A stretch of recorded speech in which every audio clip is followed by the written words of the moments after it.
Hi friends, Ryan from Barn 3 here, and in this video I'm going to show you how you can program one of our OXU pedals to work with your Line 6 DL4 pedal. Now keep in mind that any of our OXU pedals can work with the Line 6 pedals, including our OXU 3 and our OXU Mini, but Line 6 only allows you to program 2 foot switches, so on the OXU 3 you wouldn't be able to program the right foot switch.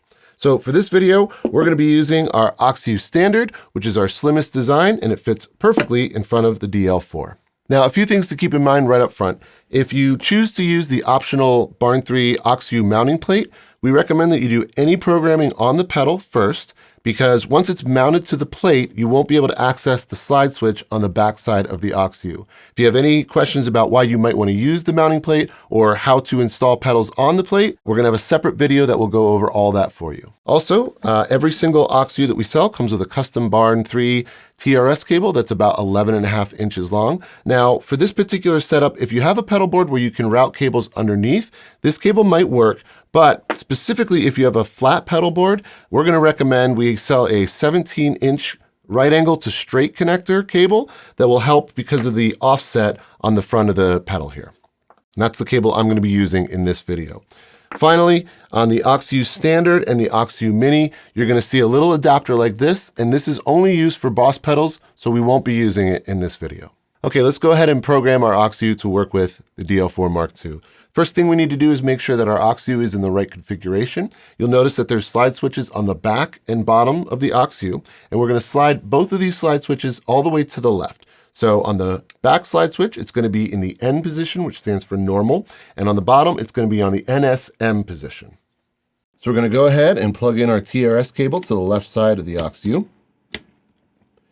And now we have to get into the global settings menu of the DL4 Mark II, and we do that by pressing and holding the Alt Legacy button, and then pressing the tap tempo, and then letting go. And now we can change different settings on the pedal by turning this dial and changing the Alt Legacy color here. So the first one we need to do is we're going to go to ADT reverse. And what we're going to do now is, by default, this is set to red, and what this is it's telling us what type of pedal we're putting in the control port in the back of the pedal. By default, it's set to expression pedal, and we obviously want it to be a 2-button aux switch, so we're going to change this until we get to orange. And now the DL4 will recognize our OXU. Now the next one we're going to go to is Euclidean Echo Platter, and that corresponds to the left foot switch of your OXU. And I'm going to put up on screen here what the different colors mean, but by default, the left one is set up for expression toggle. And we're going to keep it like that for now. We'll come back to this in a second, but just so you know, left foot switch is Euclidean Echo Platter. And the right foot switch corresponds to dual delay stereo, which by default is on orange, which is squeal.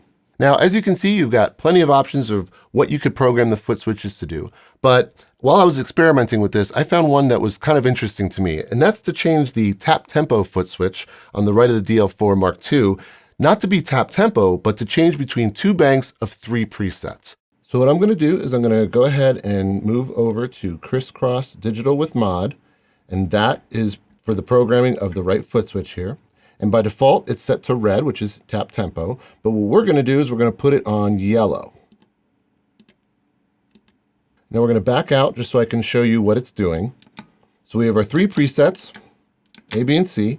And if we press the right foot switch, this LED gets brighter. And now that means we're in sort of bank 2 of presets. And we now have presets D, E, and F. Now by doing that, we got rid of our tap tempo here, and I still want a tap tempo because it's a delay pedal. And so what we're going to do is we're going to make this our tap tempo now, and then we'll move the squeal from this side over to here. So I'll just show you how to do that. We'll go back into the global settings by pressing Alt Legacy and then the tap button.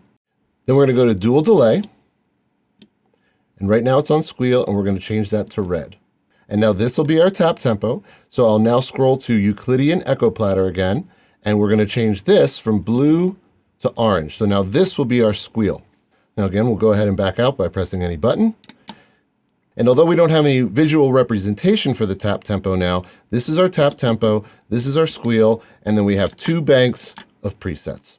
So those are just some of the options that you could use to program an OXU to work with a DL4 Mark II. I do recommend that you look through the manual of the DL4 just so you might get a better understanding of the other options you have at your disposal here. If you have any other questions, please feel free to visit us at barn3.com.